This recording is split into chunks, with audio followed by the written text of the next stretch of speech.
Sir আপনারা আসামে আমরা যে প্রথম দেখাতে মনে হতে পারে তিনি যেন কোনো সিনেমার নায়িকা কিংবা পাকিস্তানের কোনো শীর্ষ মডেল। এমন সৌন্দর্য দেখে মনে হতে পারে আসমানের পরী যেন ভুল করে পৃথিবীতে নেমে এসেছে। চোখের চাহনিতে রহস্য আর চলাফেরায় রাজকীয় এক মায়া। বিশ্বাস করতে কষ্ট হয় এই সুন্দর মুখের আড়ালে লুকিয়ে আছে এক অন্ধকার জগতের নির্মম সত্য। কারণ তিনি পরী নন, তিনি সেই নারী যিনি সৌন্দর্যের আড়ালে গোপনে চালান করেন মাদক। তিনি একজন ভয়ঙ্কর মাদক সম্রাজ্ঞী, নাম তার ফাইজা।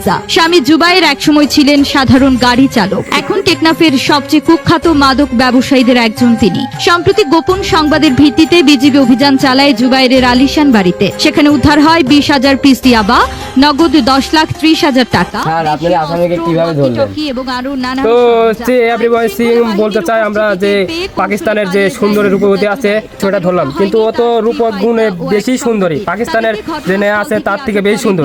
কিন্তু আপনারা যা ভাবতেন তা না, এই কিন্তু রূপের ভিতরের থেকে মানে মাদক ব্যবসায়ী করে, কেউ এটা জানতো না। এই যে আমাদের ছোট ভাই গিয়াসউদ্দিন গিয়াস, সে বলছে আমার যে স্যার এদেরকে পক্ষ অনেক লোক আছে, এদেরকে যাচাই বাছাই করার জন্য আমরা আইছি। এই যে হেলমেট দেখতেছেন, এটা দুবাই থেকে নেশা, কি বলো?